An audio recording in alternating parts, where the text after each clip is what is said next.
এটা ছিল আমার 17ই নভেম্বর, কার্তিক পুজো, আমাদের কাটোয়ার ফেমাস কার্তিক পুজোর দিন। সেই দিন ছিল আমার এই ব্রাইডের কাজ। হ্যালো এভরিওয়ান, আমি চয়নিকাস মেকওভার থেকে চয়নিকা। আমি সকাল থেকে কিভাবে ওকে রেডি করেছি এবং কি করেছি ফুল ভিডিওটাই তোমাদের শেয়ার করব। তো আমি সকাল সকাল চলে গেছি ওদের বাড়ি।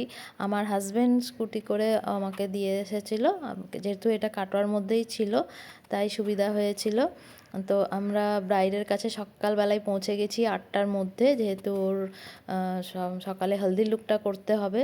এবং বলে রাখি, ব্রাইডের একদম সন্ধে লগ্নে বিয়ে ছিল, 5:30 লগ্ন। তো সেই কারণে হলদি লুকটাও অনেক তাড়াতাড়ি। ঠিক আছে,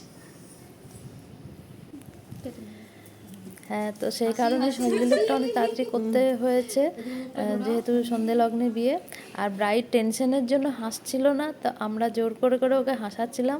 ওর স্পেশাল গজদন্ত, যেটা গজদন্তের স্মাইল, এটা খুবই মিষ্টি, খুবই মিষ্টি।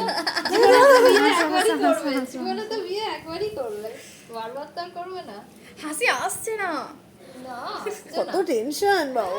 আরে কালকে বাড়ি যাবে, হাসি আসছে না। একদম ঘুরে যাও, হ্যাঁ ঘুরে যাও, ঘুরে যাও, ঘুরে যাও। বলো কেমন লাগলো তোমার এই লুকটা? দারুণ দারুণ দারুণ, তোমার মনের মতন হয়েছে তো? মনের থেকে বেশি হয়েছে। ঠিক আছে, রাত্রে আবার হ্যাঁ হ্যাঁ। তো আমরা ব্রাইডকে জোর করে হাসাচ্ছিলাম, যে টেনশনের জন্য হাসতে পারছিল না। আর এই হচ্ছে ব্রাইডের বৌদি। এই বৌদি আমাকে তার ননদের জন্য 3বারের লুকের জন্য আমাকে বুক করেছিল, হালদি, ব্রাইডাল ডে এবং রিসেপশন ডের জন্য। আর চলে এসেছি তারপরে আমরা লজে। প্রথমে সাজানোটা হয়েছিল ওদের বাড়িতে, বাড়ি থেকে লজে চলে এসেছি। কিন্তু এসে তো আমি অবাক, তখনও কিচ্ছু হয়নি। গায়ে হলুদের যে ওখানে রেডি হয় সেটাও তৈরি হয়নি তখনও। ব্রাহ্মণ নাকি বলেছে যে এখন বারবেলার 10টার আগে করলে বারবেলা হতো না, এখন বারবেলা পড়ে গেছে, তাই 12:45 না, কারণ মোটামুটি প্রায় 1টার দিকে নাকি গায়ে হলুদ হবে। আমার তো মাথায় হাত।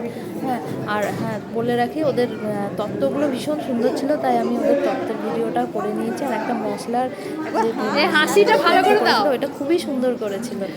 তো যাই হোক, ব্রাইডকে তো বারবার বলা হচ্ছে যে হাসার জন্য।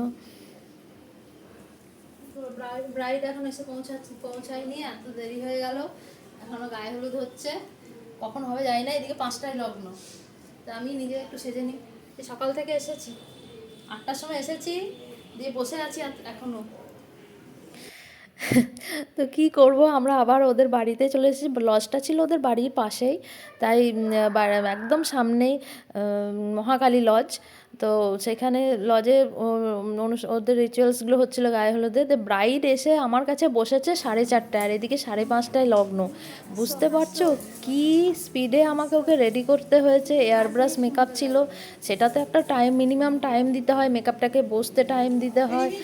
তো কিচ্ছু আমার করার ছিল না, অনেক স্পিডে কাজটা করতে হয়েছে। 1 ঘন্টা কি 10-15 মিনিট এরকম হাতে টাইম পেয়েছি। তার মধ্যে ছবি ভিডিও এগুলোও তো একটু করতে হবে, যেহেতু সিজনের প্রথম কাজ। তো আমি চেষ্টা করেছি ভিডিওটা করার, কাজের সাথে ফাঁকে ফাঁকে আমার অ্যাসিস্ট্যান্ট স্বস্তিকা ওই ভিডিওগুলো করছিল। আমি এত মেকআপটাও ভাবিনি, সাজটাও ভাবিনি, কি ব্রাইড ভীষণ খুশি, ও বলছে যে আমি এতটা এই মেকআপ, এত সুন্দর লুকটা ও এক্সপেক্ট করেনি এত শর্ট টাইমে। ও ভেবেছিল যে এত শর্ট টাইম, হাতে টাইম নেই, তো আমি যেমন তেমন করে দেবো। কিন্তু ও সেটা যখন লুকটা হয়ে যায় তখন ও পুরো ভীষণই মানে অবাক হয়ে গেছিলো। দিয়ে রিভিউ দিচ্ছিল যে আমি এতটা ভাবিনি যে এত সুন্দর মেকআপ হবে, এতটা লুকটা আরও এতটা সুন্দর হবে। তোমরা দেখতে পাচ্ছ ওর লুকটা কতটা সুন্দর হয়েছে এতটা শর্ট টাইমে। আমার ইচ্ছা ছিল ওর পুরো গাল কলকা করার, প্রথমে আমি ওকে বলেও ছিলাম, কিন্তু কি করবো, কিচ্ছু করার নেই, গাল কলকা করার কোনো টাইমই পেলাম না। এতটা ভাবিনি, মানে নিজেকেই চিনতে পারছি না। খুব খুব খুব সুন্দর লাগছে। পছন্দ হয়েছে তো পুরো? খুব দারুণ। চুপটা হাইটে ডাউন।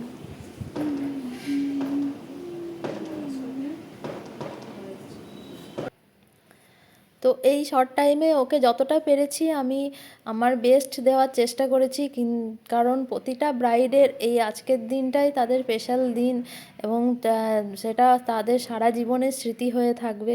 তাই আমি আমার বেস্ট দিয়ে, যতই শর্ট টাইম থাকুক না কেন, আমি আমার বেস্ট দিয়ে করার চেষ্টা করি। আর ওর জুয়েলারি কালেকশানগুলো ছিল ভীষণ ভীষণ সুন্দর, তার সাথে একটা ডায়মন্ডের নেকলেস ছিল, খুবই সুন্দর। তো তোমরা যদি এরকম কাজ পেতে চাও, তোমাদের যদি আমার কাজ পছন্দ হয়ে থাকে, আপকামিং ব্রাইড যারা আছো, তাহলে আমাকে স্ক্রিনে দেওয়া নাম্বারে বুকিং করতে পারো, কল এবং হোয়াটসঅ্যাপ করতে পারো। আমি কাটোয়া এবং কাটোয়ার বাইরে সমস্ত জায়গাতেই লোকেশন বুকিং নিয়ে থাকি। তো ওকে, থ্যাংক ইউ। ওর রিসেপশন লুকটা নিয়ে আবার আসবো।